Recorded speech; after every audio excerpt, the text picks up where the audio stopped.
দেখতে কিন্তু খারাপ না, দারুণ হট আছে কিন্তু। বলে আবার হাসতে লাগলো। আদনান এবার একটা গালি দিল ওকে। তোর কি লাগবে বল, শুধু ওকে কিছু করিস না। লোকটা বলে উঠল। ভেবে দেখবো। এনিওয়েজ, কাজের কথায় আসি। তাদের জন্য আমার অনেক বড় লস হয়েছে। অনেকে এখন আমার সাথে ডিল করতে নারাজ। কজ অনেক মেয়েকে পাচার করতে পারিনি, অনেক লস হয়ে গেছে। সেদিন যেই মেয়েগুলোকে বাঁচিয়েছিস ওগুলোর জন্য অ্যাডভান্স টাকা নিয়েছিলাম। এখন তারা আমার কাছ থেকে টাকাগুলো রিটার্ন চাইছে। ইটালির মাফিয়া ওরা, টাকা না দিলে আমার জীবন শেষ। কিন্তু না, আমি এটা হতে দিব না। তানজিৎ বলে উঠল। কত টাকা চাই? লোকটা বাঁকা হেসে বলল। 30 কোটি। ওরা বলে উঠল। 30 কোটি? পাগল তুই? লোকটা আবার হাসতে লাগলো জোরে জোরে, তারপর বলল। হ্যাঁ হ্যাঁ পাগল, টাকা চাই আমার, নয়তো এদেরকে সেল করে দিব। আদনান হঠাৎ বলে উঠল। হয়ে যাবে, কিন্তু ওদের টাচ করবি না একদম। লোকটা শুধু বলল। অ্যাড্রেস সেন্ড করে দিব, ওখানে পাঠিয়ে দিবি। কোনো রকম চালাকি নয়, তা না হলে বুঝতেই পেরেছিস। লোকটা আবার হাসতে লাগলো, তারপরই কল কেটে দিল। কল কাটার সাথে সাথে জান্নাত এক চোখে তাকালো, তারপর দু চোখ খুলে মাথাটা সোজা করলো। হুডিটা খুলে আরমান বলতে লাগলো। গুড, ভেরি গুড, অনেক ভালো অ্যাক্টিং করো তুমি। অবশ্য না করলে এরাই একটা ব্যবস্থা করে দিত। মহুয়া কিছু বলার জন্য উ উ করছে। আরমান ওর মুখের বাঁধন খুলে দিল। মহুয়া বলে উঠল। কেন এমন করছেন? আপনি এত খারাপ, ছি। আরমান একটা দীর্ঘশ্বাস ছাড়লো, তারপর বলল। খারাপ হলে অ্যাক্টিং করতে বলতাম না, সত্যিই মারতাম। আর আমি নিজেও বাধ্য এখন, আমার বাবা মা ওর কবজায়, তাই ওর হয়ে কাজ করতে হচ্ছে। মহুয়া অবাক হলো, তারপর বলল। এই ওটাকে? আরমান কিছু বলার সময় পেল না। ওখানে দাঁড়িয়ে থাকা গার্ড দুটো ওর দিকে বন্দুক তাক করে। আরমান চুপ হয়ে যায়, তারপর বেরিয়ে যায়। মনে মনে নিজেকে গালি দিতে লাগলো, কেন যে তখন মহুয়াকে কিডন্যাপ করতে হেল্প করেছিল। ভাবতে লাগলো হসপিটালের কথাগুলো। আরমান মহুয়ার পাশেই বসেছিল। হঠাৎ একটা নার্স আরমানের হাতে একটা চিরকুট দিয়ে বলল। মাহির সেটা নিয়ে মিনিট 10 হেসেছিল, ভেবেছিল কেউ লাইন মারতে দিয়েছে বোধহয়। আরমান সেসব পাত্তা না দিয়ে চিরকুটের ভাঁজটা খুলল। লেখাটা দেখে সে অবাক হলো। মহুয়া সাদমানকে ভালোবাসে, বাইরে এসেও কথা আছে। আরমান সাথে সাথে চিরকুটটা হাতের মুঠোয় পুরে নেয়। সেও তো এটাই ভাবছিল, এটারই তো ভয় ছিল। তার মানে তার মহু পাখি সত্যি। আরমান মাহিরকে বলল মাইন্ড ফ্রেশ করতে একটু বাইরে যাচ্ছে। মাহির আর মহুয়া সেটা নিয়ে প্রচুর হাসলো। আরমান সেসব পাত্তা দিল না। বাইরে আসতেই হঠাৎ একটা কালো স্যুট পরা লোক ওর হাতে একটা ফোন দিল। আরমান সেটা কানে নিতেই কেউ বলতে লাগলো। Don't worry, I am your friend. চিরকুটের কথাটা সত্যি, বিশ্বাস হচ্ছে না তাই না? ওয়েল, একটা ভিডিও সেন্ড করেছি, দেখো। আরমান ফোনটা কান থেকে সরিয়ে সামনে আনলো। স্পষ্ট দেখা যাচ্ছে সে সাদমান মহুয়ার গালে কিস করছে। আর তার একটু পরেই সে নিজে এসেছিল কক্ষে। আরমান এবার বুঝলো যে একটার জন্যই মহুয়া তখন এত লজ্জা পাচ্ছিল। আরমানের মাথাটা চক্কর দিয়ে উঠল। তখন ফোনটা আবার কানে ধরল। আমি একটা প্ল্যান করেছি, তোমারই লাভ। শত্রুর শত্রু বন্ধু হয়, জানোই তো। আমি সাদমানের শত্রু, আর তুমিও, রাইট? তোমার প্রেয়সীকে ও কেড়ে নিতে চায়, শত্রুই নিশ্চয়ই। আরমান বলল। প্ল্যানটা কি? এই তো গুড। তোমাকে এখন আমার একটা লোক এসে দুটো জুসের বোতল দিবে, তুমি ওইগুলো ওদের দুজনকে দিয়ে দেবে। তারপর আমার লোকেরা মহুয়াকে নিয়ে আসবে। ডোন্ট ওয়ারি, কোনো ক্ষতি করব না ওর। যদি ও সাদমানকে ভুলে তোমাকে বেছে নেয়, তুমি পারবে। আই নো, তোমার মনের কথাটা বললে ও নিশ্চয়ই মানবে। আর না মানলে আমি তো আছি, প্রাণের ভয় সববার আছে। ও তোমার হয়ে যাবে, ওকে? আরমান ভাবল, সত্যি কথাটা মন্দ বলেনি। বেচারা যদি তখন একটা বার বুঝতো যে এটা একটা ফাঁদ, তাহলে থোড়াই রাজি হতো। আরমানের নিজের কপালে নিজে চাপড়াতে ইচ্ছা হলো। তখন তার নিজের প্রাণের ভয় তো আছেই, সাথে তার বাবা মা মহুয়া তো তার হবেই না, উল্টো নিজে বিপাকে পড়েছে। সবটা ছিল আবিরের প্ল্যান। এটা বেশ ভালোই বুঝতে পারল আরমান। মনে মনে আল্লাহকে বলল একটা বার এখান থেকে বেঁচে ফিরুক, বাংলাদেশেই থাকবে না সে আর। একটা কথা ভেবে তার আত্মা কাঁপছে। সাদমান এটিএস এর সদস্য, সে ব্যাপারটা নিয়ে একটু ভাবতেই যেন বুঝলো সবটা। এ মানে অভ্র আর আদনান, এস মানে সাদমান আর টি মানে তানজিদ। আরমান চোখ বড় বড় করে ফেলল। এসব খুন টুন সে আগে থেকেই ভয় পায়। আর এই এএসটি যে নৃশংসভাবে মারে, আর আরমান কিনা তাদেরই হুমকি দিল একটু আগে। সে তো জানতো ডাক্তাররা প্রাণ বাঁচায়, কিন্তু এরা এরা দিনের বেলা এক হাতে প্রাণ বাঁচায়, আবার রাতের বেলা আর এক হাতে কেড়ে নেয়। আর কার প্রেয়সীকে নিয়ে টানাটানি করছে সে। সে এখনো যে বেঁচে, আল্লাহর কাছে শুকরিয়া সেজন্য। আরমান বলে উঠল, ধুর তোর ভালোবাসা, বেঁচে থাকলে অনেক আসবে এমন জীবনে, আগে জীবন বাঁচাই। আদনান, তুই কি পাগল হয়ে গেছিস?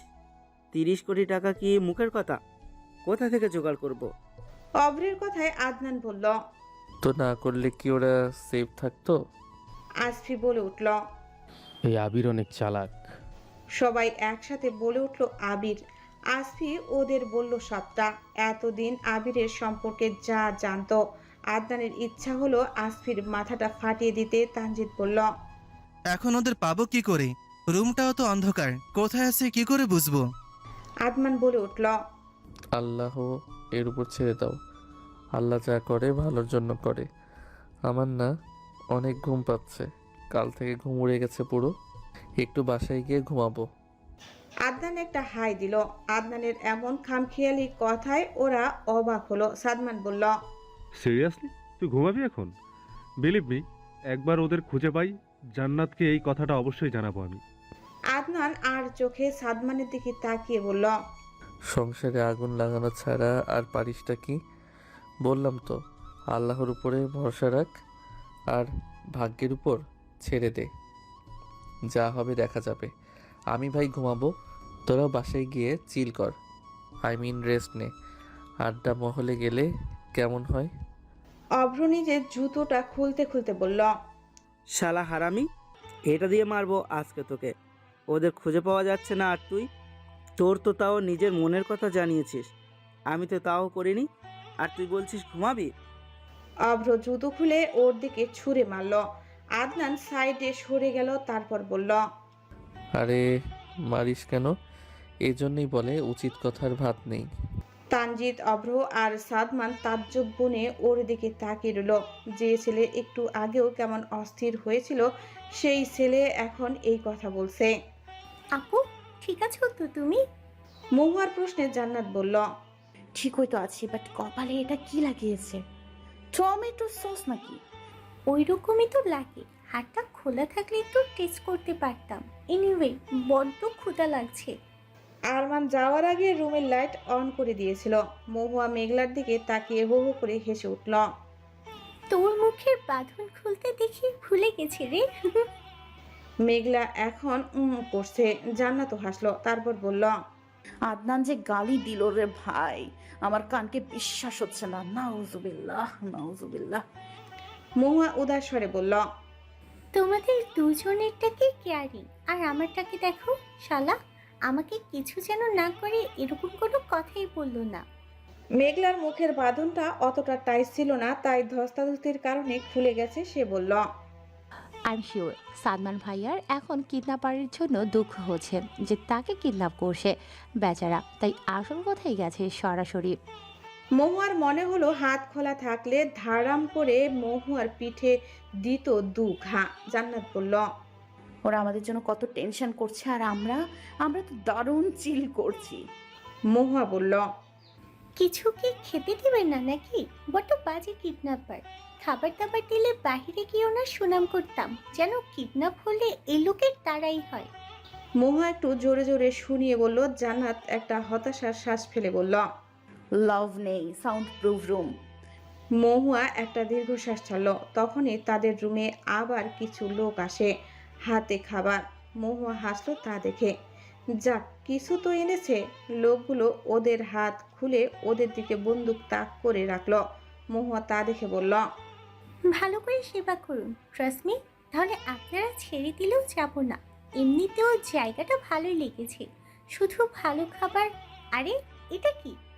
মহুয়ার কথার মাঝে প্লেট থেকে একটা পোড়া রুটি উঠিয়ে বলল। লোকগুলো কিছু বলল না, এমনিতেই মহুয়ার কথায় তারা হাবা হয়ে গেছে। মহুয়া রুটির প্লেটটা রেখে উঠে এলো, তারপর একটা কালো স্যুট পরা গার্ডের সামনে এসে বলল, আপনার বোন হলে আপনি এই খাবার দিতে পারতেন। কে বানিয়েছে এই রুটি? নাকি রাস্তায় পড়েছিল? কিডন্যাপ করেছেন ভালো কথা, তাই বলে এসব খেতে দেবে? এর থেকে তো আমি ভালো পারি। লোকটা মহুয়ার মাথায় বন্দুক ধরল। মেঘলা আর জান্নাত ভয়ার্ত চোখে তাকালো। মহুয়া ভয় না পেয়ে বুকে হাত গুজে বলল, আমি মরলে 10 কোটি টাকা কম পাবে, তখন আপনার বস আপনাকে দিবনে আইকাওয়ালা বাস। লোকটা বোকা বনে গেল, খুক খুক করে কেসে বলল, যা দিয়েছি খেলে খাও, তা না হলে খাও, বসের আদেশ। মহুয়া মুখ কুসকে বলল, আপনার বসকে খাওয়ান এসব। এই রুটি তো নিকিও খাবে না, আর আমি তো মানুষ। মেঘলা মহুয়ার হাত টেনে ওর পাশে বসিয়ে দিল, কানে কানে বলল, খেতে যে দিয়েছে এটাই অনেক, খেয়ে নে, তা না হলে অনাহরে মরবে। মহুয়া লোকগুলোর দিকে তাকিয়ে বলল, আপনাদের একটারও বিয়ে হবে না, অভিশাপ দিলাম। 5 জনের মধ্যে 3 জন হেসে দিল এহেন কথায়। বাকি 2 জনকে নিয়ে মজা উড়াতে লাগলো, কারণ ওই 3 জন বিবাহিত ছিল। ওই 2 জন বলল, এই জন্যই শুরুতে ওই মেয়ের মুখ বাঁধতে বলেছিলাম, আবার শেষ হোক আবার বেঁধে দিব। মহুয়া এই কথা শুনে বলল, আরে আরে কুল। আচ্ছা যান, আপনাদের 3 জনের 300 বাচ্চা হবে, বউ প্রতিদিন মারবে। এবার বাকি 2 জন হাসতে লাগলো। 3 জনের দাঁতে দাঁত চেপে বলে উঠল, সত্যি মুখটা বাঁধতে হবে। মহুয়া হতাশার শ্বাস ফেলে বলল, ভালো কথার ভাত নাই। মেঘলা আর জান্নাত অদ্ভুত নয়নে তাকিয়ে রইল মহুয়ার পানে। তারা যে কিডন্যাপ হয়েছে সেরকম কোনো ফিলই হচ্ছে না। মহুয়া থাকলে বিপদও যেন বিনোদন হয়ে যায়। হেসে ফেলল তারা। আর ওইদিকে সাদমানের কলিজা ফাটছে। তারা যদি একবার জানতো যে এখানে এরকম এরা চিল মুডে আছে, তারা থোড়াই টেনশন করতো বেচারারা। আকাশ আজ মেঘাচ্ছন্ন হয়ে রয়েছে। সূর্য মেঘের আড়াল থেকে মাঝে মাঝে উকি দিচ্ছে। বাড়ির 3টা মেয়ে নিখোঁজ, সবাই নিষাদদের বাড়িতে রয়েছে। পুরো বাড়িটা থমথম হয়ে রয়েছে। মিনা বেগমও ভেঙে পড়েছেন এখন। মেয়েটার যদি কিছু হয়। আবার কিডন্যাপাররা নাকি পুলিশে ইনফর্ম করতে মানাও করে দিয়েছে। মাহির থম মেরে বসে রয়েছে। তার সামনে দিয়ে তার বোনকে নিয়ে চলে গেল, এটা সে মানতে পারছে না। কিন্তু সে সেন্সলেস হলো কি করে? জুসটা খাওয়ার পরে কি? কিন্তু সেটা সম্ভব কিভাবে? মাহিরের মাথায় আসছে না। হঠাৎ কাঁধে কারো হাতের স্পর্শ পেয়ে ভাবনার জগৎ থেকে বেরিয়ে এলো। সে স্টেজে একটা চেয়ারে বসেছিল। ভেতরে কান্নাকাটির মাঝে ভালো লাগছিল না তার। উপরে তাকিয়ে অবাক হয় সে। তার একমাত্র বউ এসেছে দেখে। আরমিন তার পাশে একটা চেয়ারে বসলো, তবে একটু দূরত্ব রেখে। মাহির কিছু বলল না। আরমিনের অস্বস্তি লাগছে কেমন জানি। এখনো ভাবতেই অবাক লাগে যে মাহির তার স্বামী। সে নিজেকে সামলালো, তারপর মাহিরকে বলল, টেনশন করবেন না, মোহর কিছু হবে না। মাহির আরমিনের দিকে তাকালো, মুখে কিছু বলল না, তবে আরমিনকে চেয়ার সহ নিজের কাছে নিয়ে এলো। তারপর তার কোমরে নিজের হাত দিয়ে কাঁধে মাথা রাখলো। আরমিন থমকালো, কেঁপে উঠল সর্বাঙ্গ। হৃদস্পন্দন অস্বাভাবিক হয়ে গেল। মাহির বলল, মনে আছে ধাক্কা দিয়ে ফেলে দেওয়ায় তোমাকে চড় মেরেছিলাম? আরমিন এখন উত্তর দেওয়ার অবস্থায় নেই যেন। সে শুধু বলল, মাহির বলল, জানো কেন মেরেছিলাম? আরমিন মাহিরের হাতটা নিজের কোমর থেকে সরাতে চাইল, কিন্তু মাহির আরো জোরে চেপে ধরল। আরমিনের শ্বাস আটকে আসছে যেন। আরমিন বলল, মোহকে ধাক্কা দিয়েছিলাম তাই। মাহির হাসলো, তারপর বলল, মহু আমার জান বলতে পারো। জানো মহু হওয়ার আগে আমার আরেকটা বোন হয়েছিল, কি যে খুশি হয়েছিলাম সেদিন। আরমিন চমকালো, এটা সে জানতো না। মাহির বলতে লাগলো, ওর নাম কি দিয়েছিলাম জানো? মহুয়া। ওর নাম দিয়েছিলাম এটা। মাহিরের বোন মহুয়া, সুন্দর না? অবশ্য ডাকনাম পুচকি বলে। মাহির হাসলো। আরমিন কিছু বলল না। সে অবাক হলো প্রচন্ড রকমের। তাহলে মহুয়ার নাম অন্য কিছু হলো না কেন? আর সেই বা কথায়। মাহির যেন বুঝলো আরমিনের মনের কথা, সে বলল, তখন আমার বয়স কতই বা ছিল, 9 হবে। সারাক্ষণ ওকে কোলে নিয়ে রাখতাম। বলতে গেলে মায়ের চেয়ে আমি বেশি খেয়াল রাখতাম। আমার না খুব শখ ছিল একটা বোনের। তাই নিজের শখটা যখন পূরণ হলো, তখন কি রেখে কি করব ভেবে পাচ্ছিলাম না। বোনের কখন কি লাগবে না লাগবে সবটা খেয়াল করতাম। জানো, ওর যখন 2 বছর বয়স, তখন ও আমাকে একবার ভাইয়া তো বলতে পারেনি, তাইয়া বলেছিল। মাহির হেসে ফেলল সেই মুহূর্তে কথা ভেবে, চোখ দুটোতে পানি জমছে। তারপর আবার বলল, কি যে খুশি হয়েছিলাম সেদিন। ওকে আমার জমানো টাকা দিয়ে অনেকগুলো চকলেট এনে দিয়েছিলাম। যদিও ও খেতে পারতো না, কিন্তু তাও দিয়েছিলাম। কিন্তু হঠাৎ একদিন কি থেকে কি হয়ে গেল। আরমিনের ভ্রু কুঁচকে আসে, সে বলল, ও কোথায় এখন? মাহির বলতে লাগলো, আকাশের হাজারো তারার মাঝে উজ্জ্বল যে তারাটা, সেটা।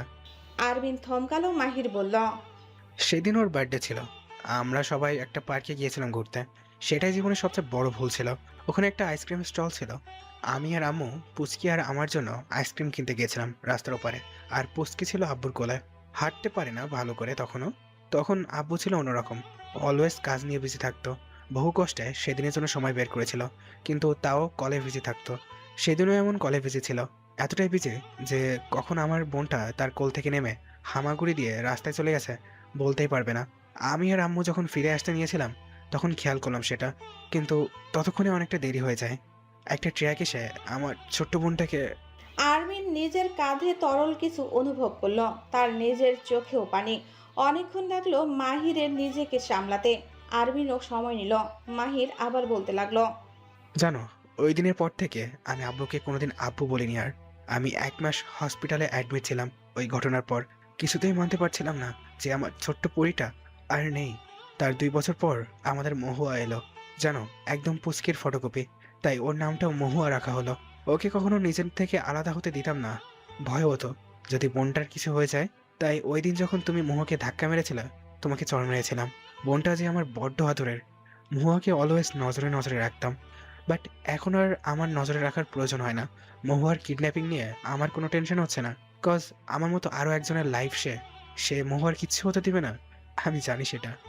আরমিন মনে মনে বলল, আমিও জানি সে মোহুর কিছু হতে দেবে না। ভাইয়া যে মোহুকে অনেক ভালোবাসে, কিন্তু সেও নিখোঁজ।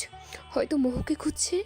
মাহির আরমিনের মাঝে ওই ব্যক্তিটাকে তা নিয়ে কোনো কৌতূহল দেখতে না পেয়ে বুঝলো সে রে আরমিনকে ভাবছে। আরমিন বলল, আরমান নয়, সে অন্য কেউ। আরমিন অবাক হলো শুনে। আরমান না হলে আবার কে? আরমান তো মহুকে ভালোবাসে। মাহির আবার বলে উঠল, সেসব নিয়ে তোমাকে ভাবতে হবে না। যার জিনিস সে ঠিক বুঝে নিবে।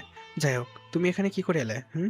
মাহির আরমিনের অন্না সরিয়ে ওর ঘাড়ে নিজের নাক ঘষে প্রশ্ন করলো। আরমিন কেঁপে উঠল। মাহির তা দেখে হাসলো, তারপর বলল, তোমার কাঁপাকাঁপি দেখে মনে পড়লো, বাসরটা তো এখনো বাকি। আরমিন কথাটা শোনার সাথে সাথে চোখ বড় করে মাহিরের দিকে তাকালো। আরমিন কপাল কুঁচকে বলল, এই, আপনার না বোন নিখোঁজ, আর আপনি এসব আজে বাজে কথা বলছেন? এতক্ষণ তো ঠিকই ছিলাম, কিন্তু তোমাকে দেখলে যে শুধু আজে বাজে কথাই আসে বেইবি। মাহির কথাটা শেষ করেই ওর ঘাড়ে একটা কামড় দিল। আরমিন মৃদু আর্তনাদ করে উঠল। মাহির সেখানে চুমু দিল আবার। আরমিন কেঁপে উঠল। হঠাৎ কারো খুক খুক কাশির শব্দে মাহির মাথা উঠিয়ে সেদিকে তাকালো। তার ভ্রু কুঁচকে আসে তাকাতেই। এই সময় সাদমান এখানে কেন? মাহির উঠে দাঁড়ালো। আরমিন লজ্জায় লাল হয়ে গেছে। সে উঠেই বাড়ির ভেতরে চলে গেল। সাদমান মাহিরের নিকট এগিয়ে এলো। সে ঠোঁট টিপে হাসলো। মাহির তা দেখে এক ভ্রু উঁচু করে বলল, হাসছিস কেন? আর তুই এখানে কেন? সাদমান বলল, এখানেই বাসরটা করতে চেয়েছিলি নাকি?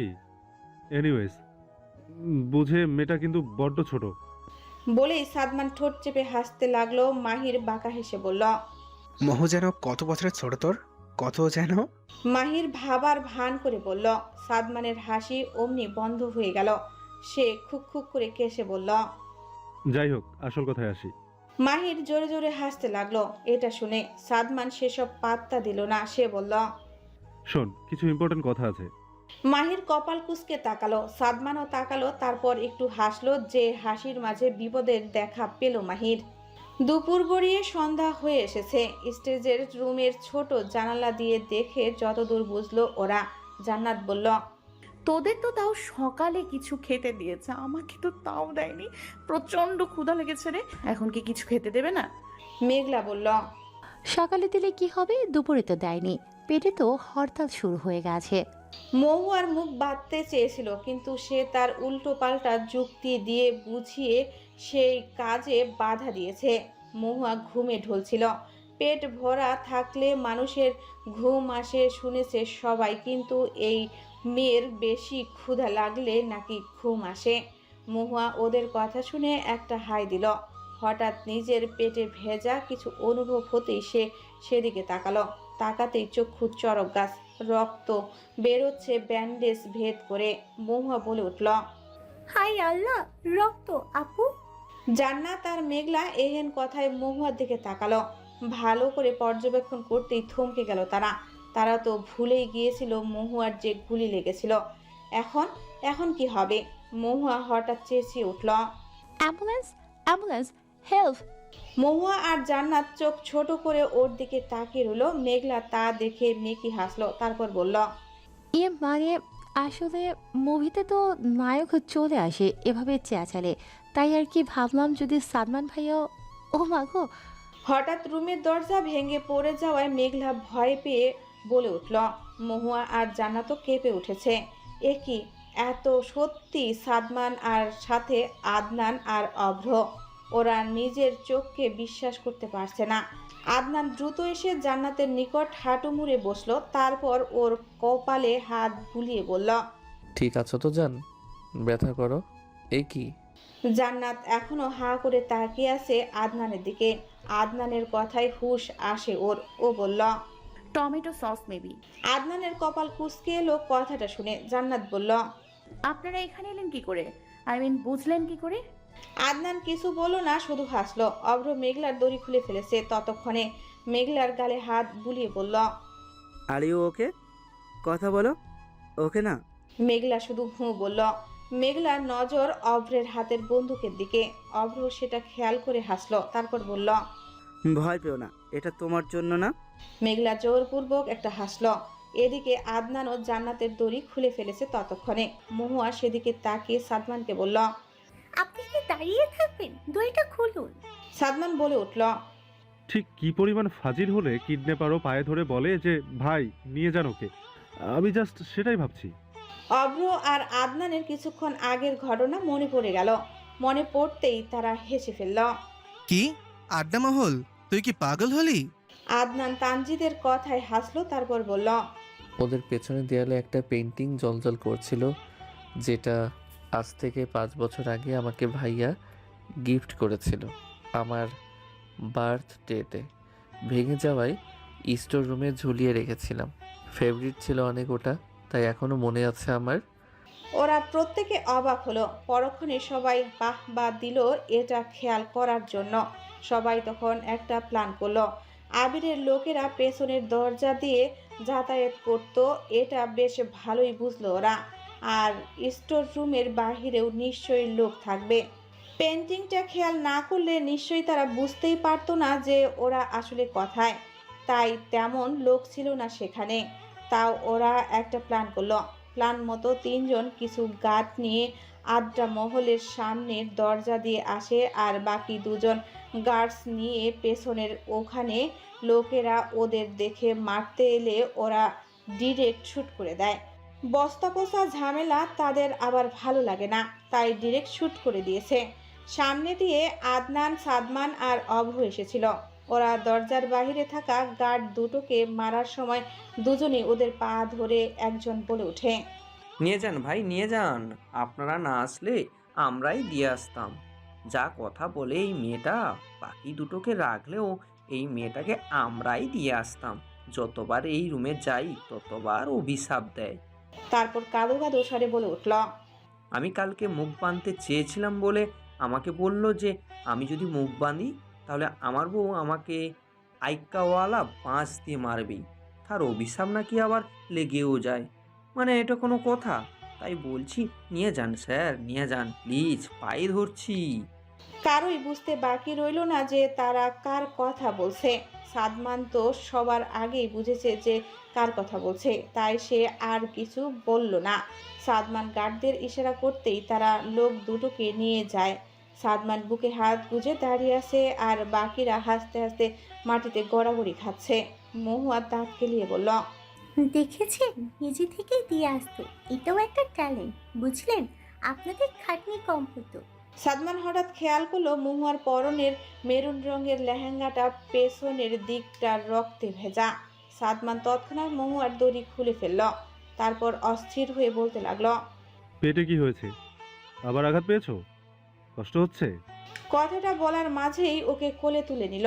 মহুয়া ব্যথার কথা ভুলেই গিয়েছিল সাদমানকে এখন এই সময় এখানে দেখে। সাদমান যেতে যেতে বলতে লাগলো, একটাবার তো বলবে যে পেটে পেইন হচ্ছে, ইডিয়েট। বোধশক্তি নেই তোমার? মহুয়া সাদমানের বুকের কাছের শার্টটা আঁকড়ে ধরে বলল, এতক্ষণ তো ঠিকই ছিলাম, আপনার ধমক শুনে এখন ব্যথা করছে। সাদমান মহুয়াকে একটা রুমে এনে বিছানায় বসিয়ে দিল, তারপর ফার্স্ট এড বক্সটা এনে ওর পাশে বসলো। সাদমান বলল, ধমক দেওয়ার মতো কাজ করো কেন? কথাটা বলে সাদমান মহুয়ার লেহেঙ্গার উপরের পাটটা ওঠাতে নিলে মহুয়া তৎক্ষণাৎ চেপে ধরল সাদমানের হাত। সাদমান ভ্রু কুঁচকে তাকালো। অভ্র হঠাৎ মেঘলাকে কোলে তুলে নিতেই মেঘলা বলে উঠল, আরে আরে, আমি ঠিক আছি তো। অভ্র বলল, তো ইচ্ছে হয়েছে তাই নিয়েছি, এনি প্রবলেম? মেঘলা কিছু বলল না, তার তো ভালোই লাগছে। অভ্র মেঘলাকে নিয়ে চলে গেল। আদনান সেদিকে তাকিয়ে হাসলো। জান্নাতের দিকে চোখ যেতেই জান্নাত ওর দিকে নিজের দু হাত মেলে দিল। আদনান ভাবলো জড়িয়ে ধরতে বলছে। সে জড়িয়ে ধরতে নিলে জান্নাত আদনানের বুকে ধাক্কা মারল। আদনানও ভ্রু কুঁচকে তাকালো। জান্নাত তা দেখে বলল, কোলে নিন বলদ লোক, এটাও আমাকে বলে দিতে হচ্ছে? আল্লাহ! আদনান বলে উঠল, তারপর দুজনে একসাথে পটল তুলি, তাই তো? দেখো, বিয়ে করে একটা ক্রিকেট টিম বানানোর ইচ্ছা আমার সেই ছোটবেলা থেকে। এই অকালে পটল দলার বিন্দুমাত্র ইচ্ছা নেই। জান্নাত বোকা বনে তাকিয়ে রইল, তারপর বলল, আপনি কি আমাকে ইনডাইরেক্টলি মোটা বললেন? লিসেন, আমি 48 কেজি, এইটুকু না নিতে পারলে বলের বয়ফ্রেন্ড আপনি আমার, যত সব। কথাটা বলেই জান্নাত হনহন করে চলে যায়। আদনান চোখ বড় করে জান্নাতের যাওয়ার পানে তাকিয়ে রইল, তারপর বলে উঠল, জানি মান, লিসেন, আমি ওইটা বলতে চাইনি। আসো না, কোলে নেই ওই সেমরি। জান্নাত চেঁচিয়ে বলল, হোয়াট? সিমরি? আপনাকে হাই, ব্রেকআপ, জানবেন? আদনান একটা দীর্ঘশ্বাস ছাড়ল। আবার ব্রেকআপ? মেয়েটা কথায় কথায় বলে এটা। বিয়েটা হোক, ব্রেকআপ না ওয়ার্ল্ড কাপ বুঝিয়ে দিবে সেটা। আদনান পেন্টিংটার কাছে এগিয়ে গেল, তারপর বলল, তুই বাঁচিয়ে দিলি এবারের মতো, থ্যাঙ্কস ইয়ার। ওরা জানলো কি করে? তুই বলেছিস তাই না? আবির একটা বন্দুক আরমানের মাথায় ঠেকিয়ে কথাটা বলল। আরমানকে একটা চেয়ারে বেঁধে রাখা হয়েছে। আরমান কাঁদো কাঁদো স্বরে বলল, আরে আমি তো এটাই জানতাম না যে এটা ওদের বাড়ি। আপনার কাছেই মাত্র শুনলাম। মারবেন না প্লিজ, আপনার কথা মতোই সব কাজ করেছি আমি। আপনি সে যে কথাও তো বলেছি, আপনার গার্ডদের জিজ্ঞাসা করুন। আবির হুঙ্কার চলল, চুপ। আরমান কেঁপে উঠল পুরো, তারপর কাঁদো কাঁদো ফেস করে চুপ করে রইল। আবির একটা হুডি পরা, ফেস দেখা যাচ্ছে না। আরমান দেখার ট্রাই করে ব্যর্থ হয়েছে। আবিরের পাশে হুডি পরা ব্যক্তিটা বলে উঠল, কোনো একভাবে তো বুঝে গেছো, এখন কি করবে সেটা ভাবো। আমাদের হাতে আর মাত্র 3 দিন আছে, টাকাটা দিতে না পারলে আমাদের মেরে দিব ওরা। আবির কিছু একটা ভাবলো, তারপর বাঁকা হেসে বলল, প্ল্যান এ ফেল হয়েছে তো কি হয়েছে, প্ল্যান বি অ্যাপ্লাই করবে এবার। আরমান মিনমিন করে বলল, আমাকে ছেড়ে দিন তাহলে এবার, আমার তো। আবির আরমানের দিকে তাকিয়ে বলল, তুই হলে আমার প্ল্যান সি। যদি টাকাটা দিতে শেষে নাই পারি তাহলে তোকে পাঠিয়ে দিব ওদের কাছে। আমার ফেলস আজ অব্দি কেউ দেখেনি, তোকে আবির সাজিয়ে পাঠিয়ে দিব। আরমানের গলা শুকিয়ে গেল কথাটা শুনে। সে কান্না করে দিল, তারপর কান্নারত স্বরে বলল, এটা ঠিক না, খেলবো না আপনাদের সাথে, এটা চিটিং। আম্মু গো, তোমার ছেলের ভবলীলা সাঙ্গ হতে চলেছে গো। আবির বিরক্তিতে সূচক শব্দ করে আরমানের ঠিক পাশে একটা শুট করে। গুলিটা আরমানের কান থেকে অল্প দূরত্ব রেখে চলে যায়। আরমান চেঁচিয়ে উঠল, ওরে আল্লাহ গো বলে। আবির ধমকে চুপ করতে বললে চুপ হয়ে যায়। কি হলো, হাতটা ছাড়ো। মহুয়া সাদমানের হাত ছেড়ে লেহেঙ্গাটা চেপে ধরল। সাদমান সেটা দেখে মহুয়ার দিকে একটু ঝুঁকলো। মহুয়া পিছনে ঝুঁকে গেল। সাদমান বলল, তোমার কি মনে হয় তোমার সাথে রোম্যান্স করার জন্য সরাতে চাচ্ছি? কথাটা বলে সাদমান মহুয়ার দিকে তাকিয়ে রইল অপলক। হসপিটালে থাকাকালীন শখ করেছিল বিয়ে সরাসরি অ্যাটেন্ড করতে পারবে না তো কি, হসপিটালেই বিয়ের জন্য কেনার লেহেঙ্গাটা পরে ভিডিও কলে অ্যাটেন্ড করবে। মুখে কোনো মেকআপ নেই, এমনিতেই যেন একটা রসগোল্লা। সাদমানের কাছে অন্তত তাই লাগে। হাসার সময় মহুয়ার গাল দুটো যখন ফুলে ওঠে তখন তার নিষিদ্ধ একটা ইচ্ছা জাগে। এখনও মেয়েটা কেমন হাসছে, যদিও এই হাসিতে তার অস্বস্তি প্রকাশ পাচ্ছে। সাদমানকে এমন করে তাকিয়ে থাকতে দেখে মহুয়া বলে উঠল,